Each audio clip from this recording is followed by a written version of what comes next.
There is a sound louder than any scream and heavier than any grief. It is the sound of your phone not ringing.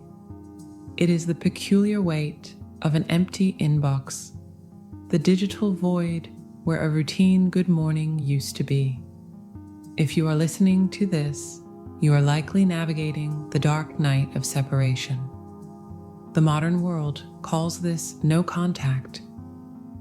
It is discussed in forums and comment sections as a strategy, a manipulation, or a game of chess designed to force a checkmate. They tell you to ignore them so they will come running. But you, the woman with the anxious heart and the holder of space, you know that this silence does not feel like a strategy. It feels like a death. You are exhausted. You have read the books, you have done the shadow work, and you understand attachment theory.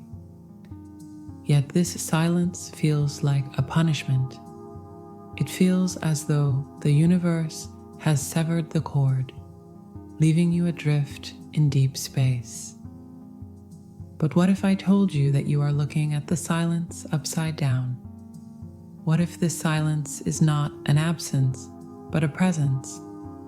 What if no contact is not a psychological trick to get them back, but a theological imperative to get you back? To understand the spiritual necessity of this distance, we must first honor the biology of your pain. We must strip away the stories for a moment and look at the machinery of the vessel you inhabit. When you are entangled with an unawakened counterpart, someone who cannot yet hold the depth of connection you offer, your nervous systems become woven together in a complex dance of regulation. You have become the external regulator for their chaos. You are the ground beneath their feet, and they, often unbeknownst to you, have become the source of your dopamine. They are the unpredictable reward system that your brain has fixated upon. When the silence hits, your body goes into withdrawal. This is not a metaphor. It is a physiological crash.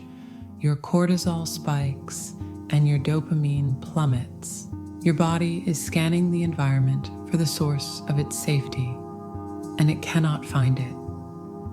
The mind, desperate to make sense of this chemical panic, scrambles for a story to explain the pain. It whispers that they do not love you. It whispers that they have forgotten you. It tells you that you have been discarded. But these are lies born of a nervous system in distress. Let us look deeper at the energetic mechanics of the avoidant soul. This person is not running from you. They are running from the light you shine on the parts of themselves they are not ready to face. The intimacy you offer is a mirror, and for someone who has not cleaned their own reflection, that mirror is blinding.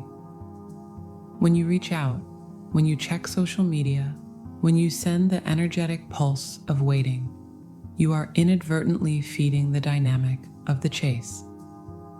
You are pouring your energy into a cup that has a hole in the bottom.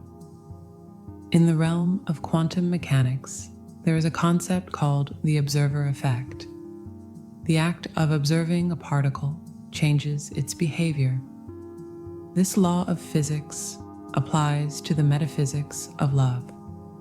As long as you are hyper-focused on their silence, scanning for their name, and watching their online status, you are energetically crowding them. You are occupying the space where their longing should be growing. You are carrying the emotional load for both of you. You are doing the feeling, the wondering, and the grieving for two people. And as long as you carry it, they do not have to. The silence is not an empty room. It is a boundary. It is a kinetic force that redistributes the weight of the connection. It is the universe saying that you must put the bag down. The silence forces the energy to settle. It forces the unawakened counterpart to sit with their own internal landscape without you there to buffer it. But more importantly, it forces you to sit with yours. Now, let us move from psychology to the soul. In the ancient tradition of alchemy, there is a stage known as the nigredo, the blackening. It is a time of decomposition. It is the dark, muddy stage where the material must rot in the dark before it can be reborn as gold. This period of no contact is your nigredo. You see, the connection you shared, as beautiful and transcendent as it felt, was likely built on a foundation that could not sustain the height of the tower you were trying to build. There were old wounds, silent expectations, and energetic entanglements that were not sovereign. God, or the universe, or the great intelligence saw that the vessel was going to shatter under the pressure. So it intervened. It brought the silence. We often mistake God's protection for rejection. We think we are being punished when in fact we are being preserved. Think of the silence not as a wall, but as a womb. In the womb, it is dark. It is quiet. There is no external validation. There is only growth.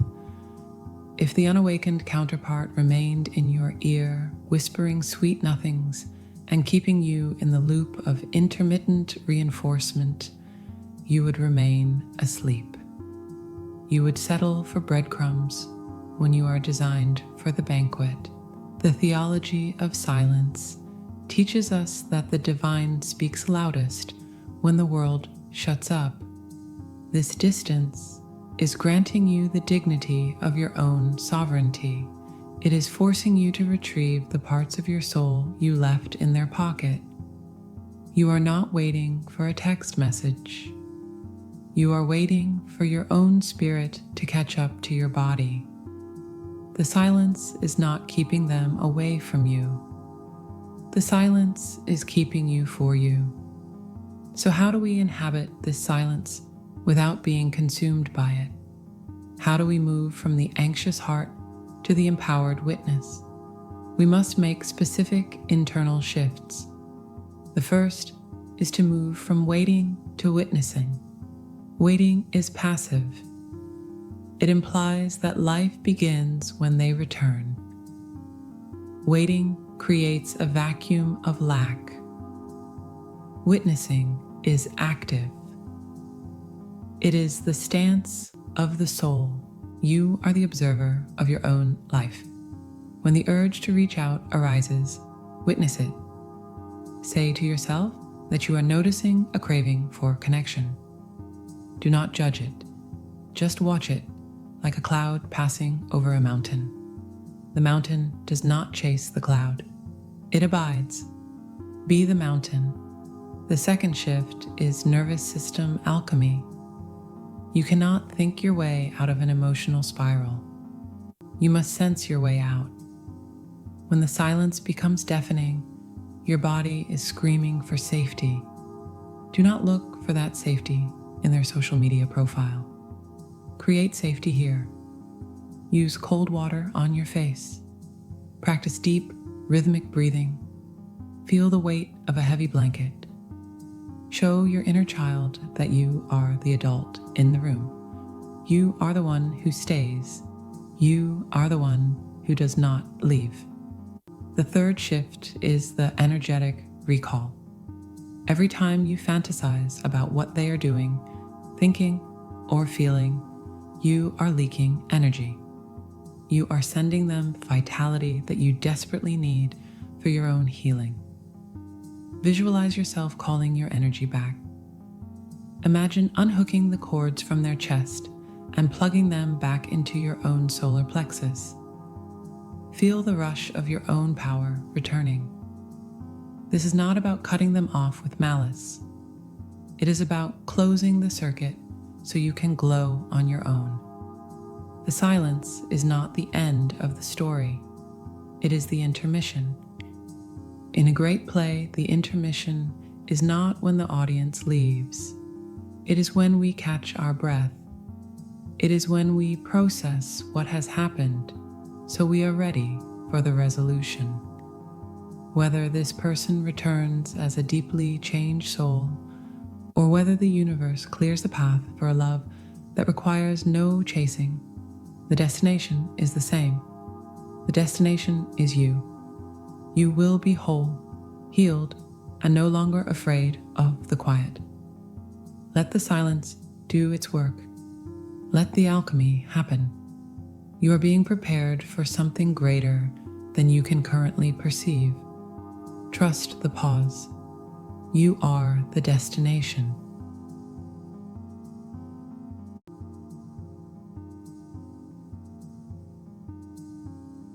We must now leave the clinical white walls of psychology and enter the candlelit library of the soul. We have looked at your nervous system, and we have honored the biology of your withdrawal. But to truly survive this silence, to integrate it into the marrow of your being, we must look at the spiritual architecture of what is happening to you. We must move from mechanics to meaning. We must understand the alchemy of your situation. In the ancient traditions of alchemy, the seekers were not merely trying to turn lead into gold for material wealth. They were engaging in a sacred metaphor for the evolution of the spirit. They understood that for any substance to be purified, for any base metal to become noble, it had to go through a specific, unavoidable stage. They called this stage the nigredo, the blackening. It is the phase of decomposition. It is the moment when the raw material is placed in the vessel, sealed tight, and subjected to heat until it breaks down completely.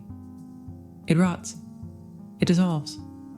It loses its form. This period of no contact, this suffocating silence that you're enduring right now, is your nigredo. You're in the blackening.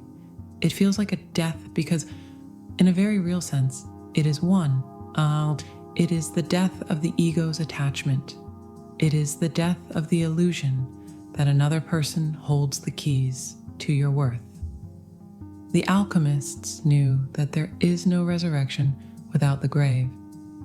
They knew that the seed cannot sprout unless it is buried in the dark, heavy pressure of the soil. If you dig up the seed every hour to see if it is growing, you kill it. You disturb the alchemy. The silence is that soil. It is the necessary, heavy darkness that triggers the dormant life within you to wake up. You see, the connection you shared with this person, as beautiful and transcendent as it felt, was likely built on a foundation that could not sustain the height of the spiritual tower you were trying to build. We must be honest about this. There were old wounds woven into the fabric of that love. There were silent expectations. There were codependencies masquerading as devotion.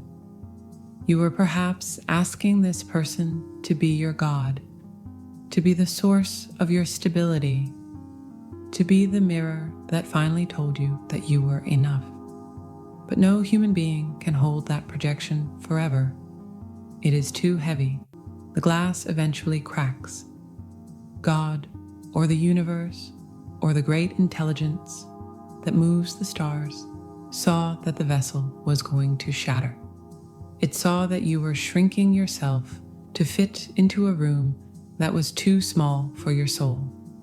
It saw that you were starving at a table where love was being served in crumbs. So it intervened.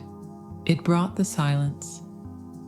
We often mistake God's protection for rejection. When the door slams shut, we fall to our knees and ask why we have been forsaken. We beg for the lock to turn. We panic. But what if the door was not slammed by an enemy, but by a guardian? What if the silence is not a punishment, but a preservation? You must reframe the geometry of this experience.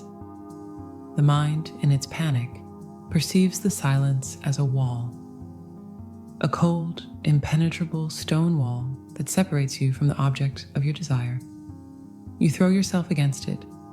You scream at it. You try to climb over it. But the spirit sees the silence differently. The spirit knows that this is not a wall. It is a womb. In the womb, it is dark.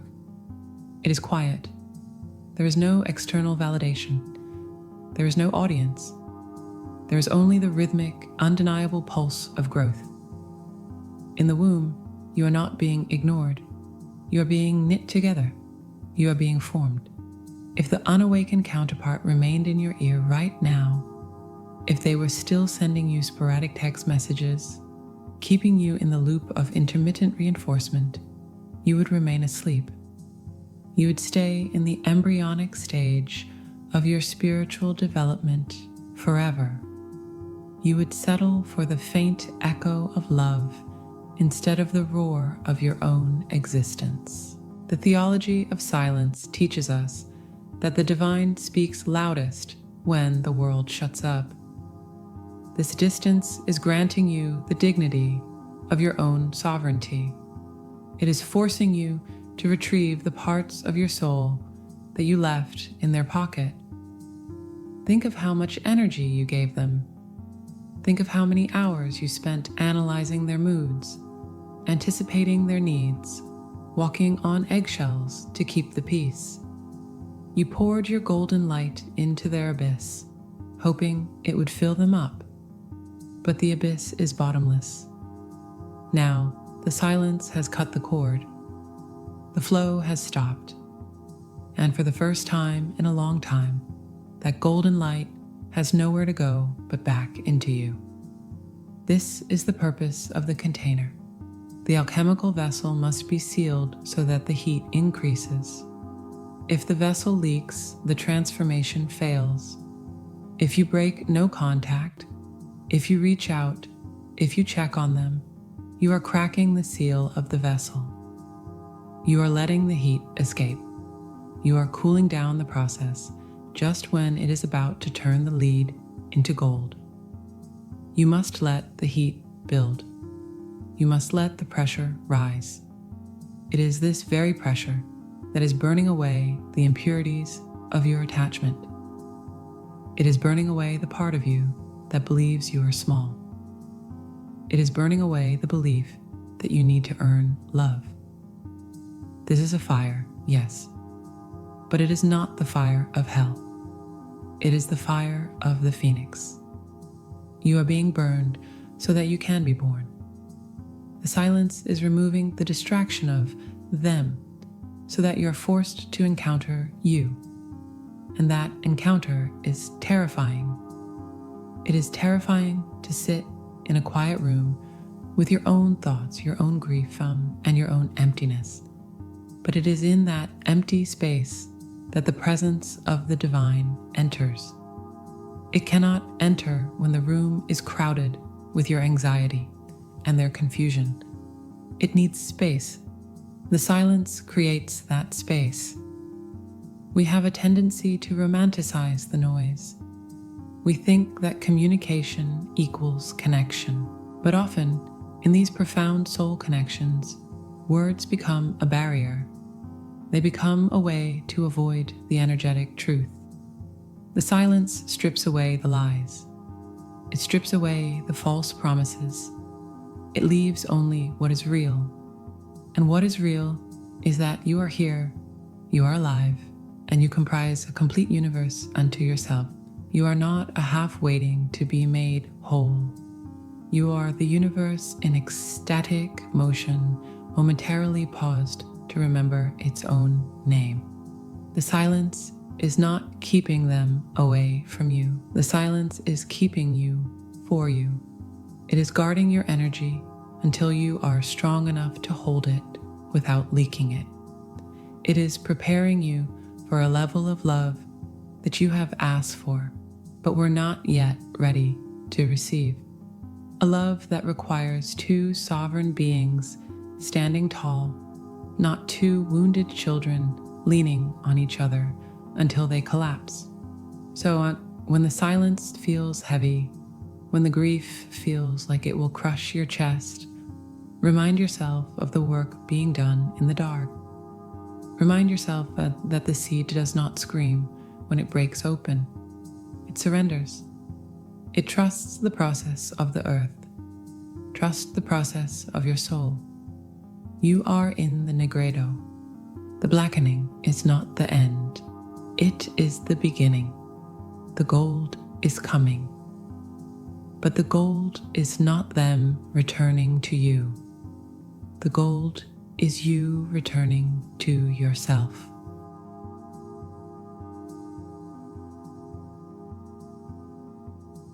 We have journeyed through the deep philosophy of silence, and we have touched the alchemical fire of the soul. We have understood the why, but understanding is only the map, and now we must walk the territory. Philosophy is beautiful in the daylight, but it is often the first thing to vanish when the sun goes down and the loneliness sets in. When the anxiety rises in your chest at 2 meow shadow a.m., you do not need a concept, you need a tool. You need to know how to inhabit this silence without being consumed by it.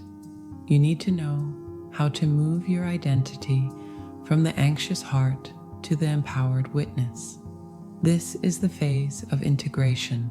This is where we take the high spiritual realization and bring it down into the cells of your body, into the way you breathe, and into the way you exist in your quiet living room. We will navigate this terrain through 3 specific internal shifts. These are not just mental exercises. They are movements of the soul. The first shift is the movement from waiting to witnessing.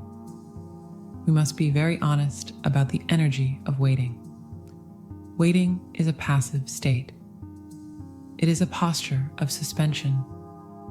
When you are waiting, you are telling the universe that your real life is on hold. You are signaling that the present moment is an error, a mistake, or an obstacle to be endured until the person returns to press the play button on your existence. Waiting creates a vacuum of lack. It implies that you are a half looking for a whole.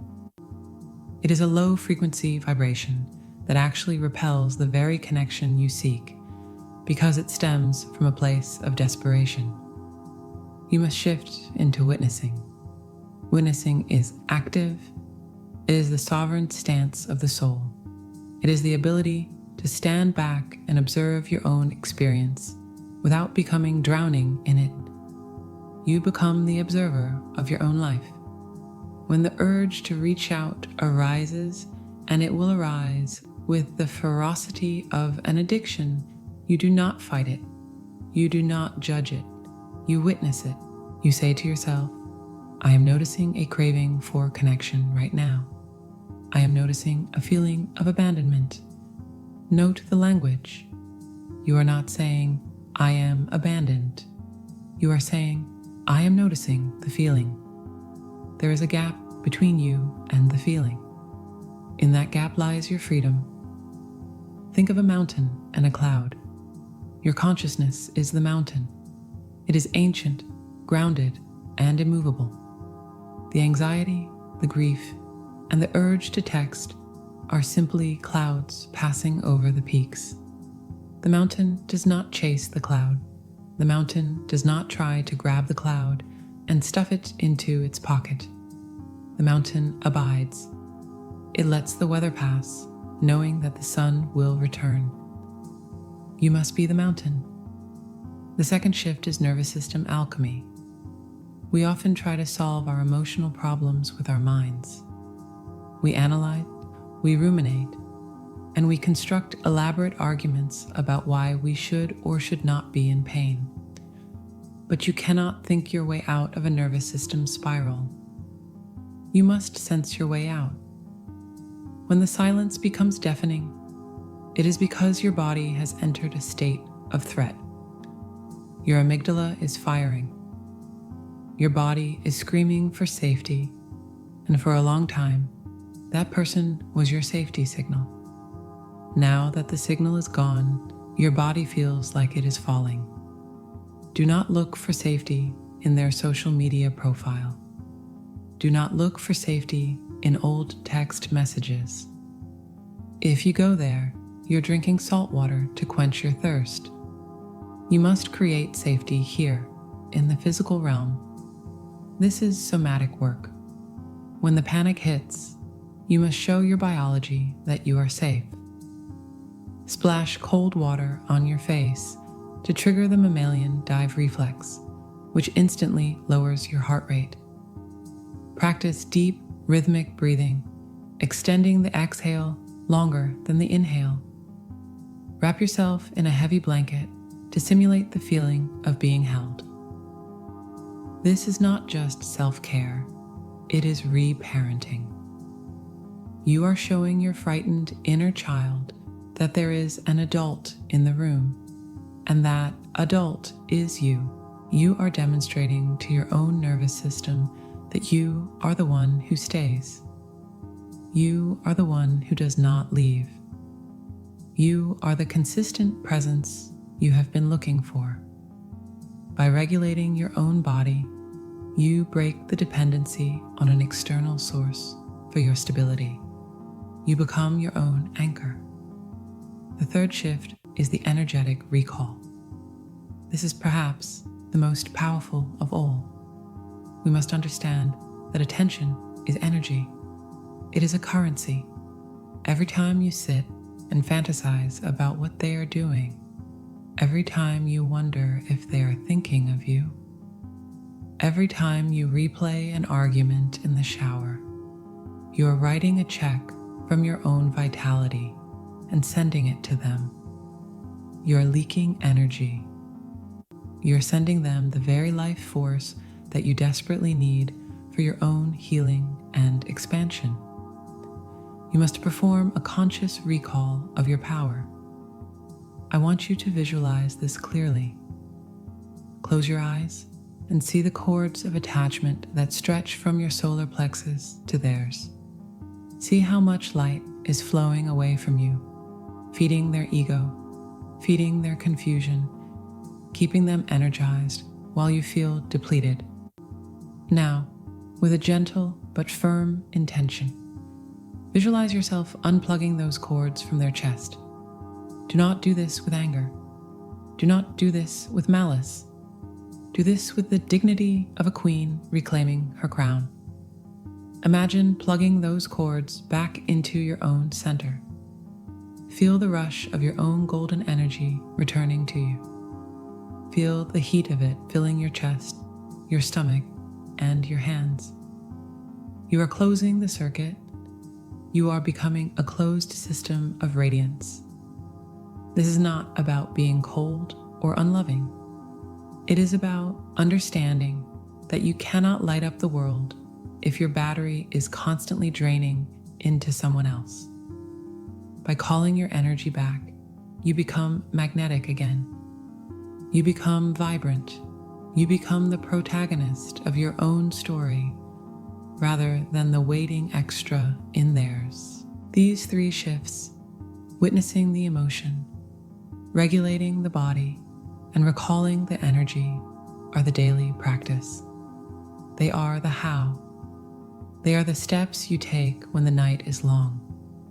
And as you practice them, day by day, breath by breath, you will find that the silence changes. It stops being a void that terrifies you and starts being a sanctuary that heals you. You stop waiting for the storm to pass, and you realize that you have become the shelter.